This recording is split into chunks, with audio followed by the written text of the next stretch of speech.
ചെയ്ത നിഅമത്തെല്ലാം അള്ളാഹു ആവശ്യപ്പെട്ടാൽ തിരിച്ചു കൊടുക്കുമെന്ന ഭാവമാണ് ആരുടേത്? അതാണ് ശുക്റും. അള്ളാഹ്ക്ക് നന്ദി പറയുക എന്നുള്ളതാണ് എന്ത്? അൽഹംദുലില്ലാ. അതൊക്കെ നന്ദിയുടെ വാക്കാണ്, നന്ദിയല്ല. നന്ദി എന്നാൽ എന്താ? നന്ദി എന്നാൽ ഒരു മനസ്സിന്റെ ഭാവമാണ്. എന്ത്? ഇതൊന്നും എന്റേതല്ല, ഇതെല്ലാം അവന്റേതാണ്. അവൻ വേണമെങ്കിൽ എപ്പോഴും ഞാൻ തിരിച്ചു കൊടുക്കും, അവന്റേതാണ്. ഈ ഭാവമാണ് എന്ത്? ഇതാണ് ശുക്ർ. അള്ളാഹു തന്ന എന്തും അള്ളാഹ്ക്ക് വേണ്ടി വരുമ്പോൾ കൊടുക്കാൻ ഞാൻ ഒരുക്കമാണെന്ന അബ്ദിന്റെ മാനസഭാവമാണ് എന്ത്? നന്ദി. ഞാൻ ഒരു ഉദാഹരണം പറയാം. ഒരു പെണ്ണിന്റെ ഭർത്താവ് മരിച്ച്, അല്ലെങ്കിൽ നല്ല ഒരു കുഞ്ഞിനെ ഒരാൾ വളർത്തുകയാണ്, നല്ല മോള് നല്ല മോന്, അങ്ങനെ സന്തോഷത്തിൽ ബാപ്പയും മോളും ഇങ്ങനെ ഉമ്മയും മോളും ജീവിച്ചുകൊണ്ടിരിക്കുന്നതിനിടയിൽ ഈ കുട്ടിയെ അള്ളാഹു അങ്ങോട്ട് മരിപ്പിച്ച് എങ്കിൽ ഇത് മതിയാകും ഈ ബാപ്പാക്ക് സ്വർഗത്തിന്, ഇത് മതിയാകും ഈ പെണ്ണിനും സ്വർഗത്തിന്. ഇന്നല്ലാഹ ലാ യർളാ ലിഅബ്ദിഹിൽ മുഅ്മിനി ഇദാ ദഹബ ബിസഫിയിഹി ഫസബറ വഹ്തസബ ബിഥവാബിൻ ഇല്ലൽ ജന്ന. ഇത്രയേറെ കടലിന്റെ കഷ്ണമായ ഒരു കുഞ്ഞിനെ പെട്ടെന്ന് ആ കുട്ടിയെ പോറ്റിക്കൊണ്ടിരിക്കുന്നതിൽ അള്ളാഹു ആ കുട്ടിയെ മരിപ്പിച്ചു, അല്ലെങ്കിൽ ആ ഭർത്താവിനെ മരിപ്പിച്ചപ്പോൾ ഫസബറ, ഈ പിതാവ് അല്ലെങ്കിൽ ഈ പെണ്ണ് സബർ ചെയ്തു. സബർ ചെയ്തത് എന്തുകൊണ്ടാണ്? ശുക്റാണ്. ഇത് അള്ളാഹു തന്നതാണ്, തിരിച്ചെടുക്കാൻ അവകാശം അവനാണ്. ഇതുണ്ടാകണമെങ്കിൽ ഇതുണ്ടാവണം, ഇതുണ്ടാവണം. തിരിഞ്ഞിട്ടില്ല. നന്ദി ചെയ്യണമെങ്കിൽ ആദ്യം എന്ത് വേണം? നന്ദി പറയാൻ ഒന്നും വേണ്ട. മനസ്സിലായില്ല? നന്ദി പറയുന്നു എന്നറിയാൻ ഒന്നും വേണ്ട. അള്ളാഹ്ക്ക് നന്ദി ചെയ്യണമെങ്കിൽ എന്ത് വേണം? സബർ വേണം. സബർ വേണമെങ്കിൽ എന്ത് വേണം? റിള വേണം. റിള എന്ന് പറഞ്ഞാൽ പ്രസന്റ് കണ്ടീഷനിൽ തൃപ്തിപ്പെടുകയാണ്. അതാണ് റിള. ഇതാണ് സബർ, ശുക്റും. ശുക്ർ എന്നതൊരു കർമ്മല്ല, ഒരു ഭാവമാണ്.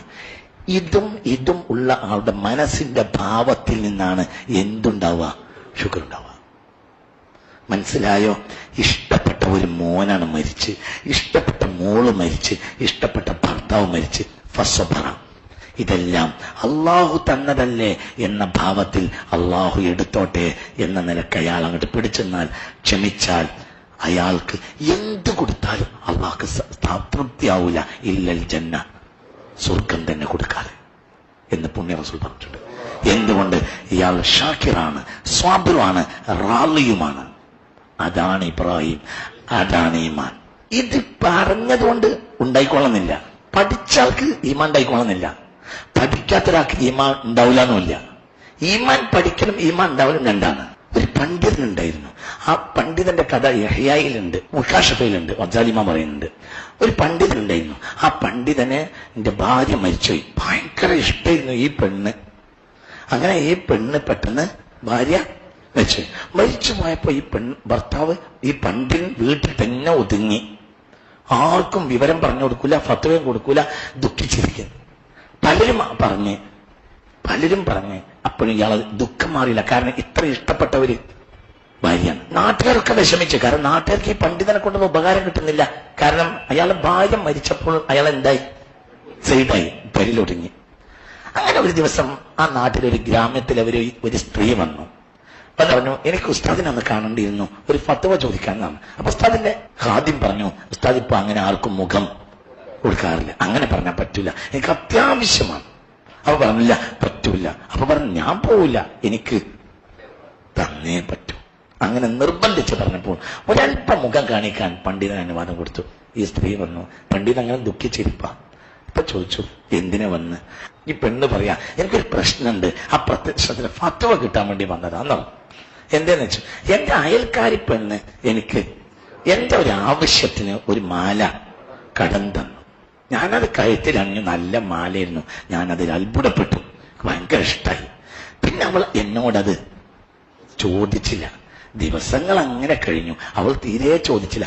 ഞാനത് അണിഞ്ഞുകൊണ്ട് നടക്കണമെന്ന് അവൾ ദിവസേന കാണും, എന്നിട്ട് അവൾ എന്നോട് ചോദിച്ചില്ല. അങ്ങനെ കുറെ കാലങ്ങൾ കഴിഞ്ഞു.